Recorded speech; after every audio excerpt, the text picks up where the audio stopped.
اور بین السطور چھپے معانی کو نہ سمجھنے کی صورت میں سازشوں کا شکار بن جاتا ہے۔ یاد رکھیے گا کہ رسول کریم صلی اللہ علیہ وآلہ وسلم سے منسوب ایک روایت میں ہے کہ بعض کلام سحر ہوتے ہیں، یعنی انسانی دماغ کو جکڑ لیتے ہیں۔ لہٰذا اسرائیل کی طرف جھکاؤ رکھنے والے دانش گردوں کی بات کی تہہ تک پہنچنے کی کوشش کریں۔ جاوید چودھری صاحب مزید لکھتے ہیں کہ 1967 کی عرب اسرائیل جنگ اور OIC کے قیام کی وجہ سے بھٹو دور میں اسرائیل مخالف موقف مزید تقویت پا گیا اور جنرل ضیاء دور میں یہ مزید سخت ہو گیا۔ اور یہاں مزید لکھتے ہیں کہ ہم افغان جہاد تک امریکی امداد سے لڑتے رہے۔ یہاں بھی جاوید چودھری صاحب نے ایمانداری کا ساتھ نہیں دیا، ورنہ یہ بتاتے کہ افغان جہاد کب شروع ہوا اور کتنے عرصے بعد امریکی امداد آئی اور کن شرائط پر وصول کی گئی۔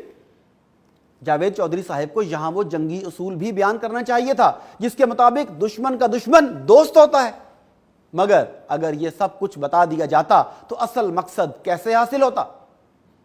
آگے چلتے ہوئے لکھتے ہیں کہ پھر عرب ممالک نے اسرائیل کو تسلیم کرنا شروع کر دیا مگر ہم انکار کرتے رہے۔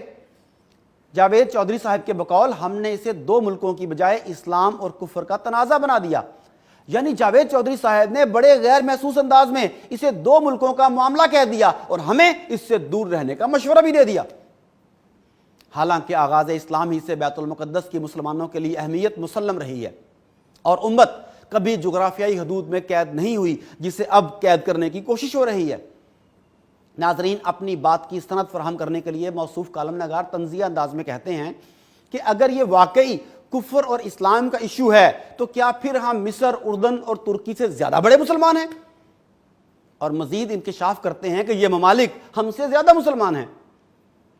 جاوید چودھری صاحب کو شاید مصر اور اردن کے شاہی خاندانوں کی بیویوں کی نسل اور مذہب کا نہیں پتہ، شاید انہیں اردن کے شاہی خاندان میں صہیونی اثر رسوخ کا علم نہیں، یا پھر یہ اس بات کو قارئین تک پہنچانا نہیں چاہتے۔ نہ ہی جاوید چودھری صاحب نے یہ بتایا کہ مصر کے انور سادات نے 1976 میں جب بدنام زمانہ کیمپ ڈیوڈ معاہدہ کیا تو امت نے اسے غدار ڈکلیئر کیا اور اس کی غداری کو آج تک معاف نہیں کیا گیا۔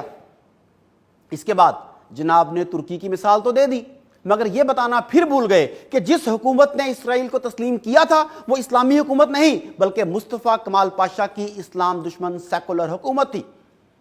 اسی مصطفیٰ کمال پاشا کی جسے صہیونی غلبے کی بدنام زمانہ تنظیم فری میسنز کا گرینڈ ماسٹر کہا جاتا تھا، وہی مصطفیٰ کمال پاشا جس نے اسلام دشمنی اور صہیونی اطاعت میں عربی رسم الخط ختم کیا، مساجد کو تالے لگائے، نماز روزے پر پابندی اور نہ جانے کیا کیا کچھ۔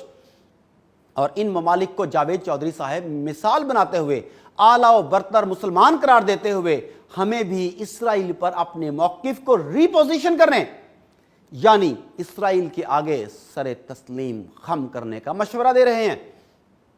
جاوید چودھری صاحب کے رول ماڈل تو مصری حکمران ہیں، مگر میں انہیں ایک عوامی آواز سے بھی متعارف کروانا چاہوں گا۔ جب کیمپ ڈیوڈ معاہدہ ہوا تب مصر کے ایک ہسپتال میں کینسر سے لڑتے ناتواں شاعر امل دنکل نے صدائے احتجاج بلند کی۔ امل ابو القاسم دنکل کی بستر مرگ پر لکھی نظم لا تصالح، صلح مت کرنا، اس نے عربوں کو جھنجھوڑ ڈالا۔ لا تصالح فلسطین کا نوحہ بن کر بچے بچے کی زبان پر آ گئی۔ مصر میں سادات کے خلاف بغاوت پھوٹ پڑی جس پر بڑی مشکل سے قابو پایا گیا۔ انور سادات قابل نفرت ٹھہرا اور قتل ہو کر بھی نفرین کا مستحق رہا۔ اسرائیل سے دوستی اتنا ناپسندیدہ عمل بن گیا کہ اگلی نصف صدی تک کسی حکمران کو اس کی جرت نہ ہوئی۔ اس نظم کے ایک بند کا اردو ترجمہ کچھ یوں ہے: جاوید چودھری صاحب آپ کے لیے، تم قاتلوں سے صلح مت کرنا، حتیٰ کہ انہیں قتل کر کے بھی نہیں تم صلح مت کرنا۔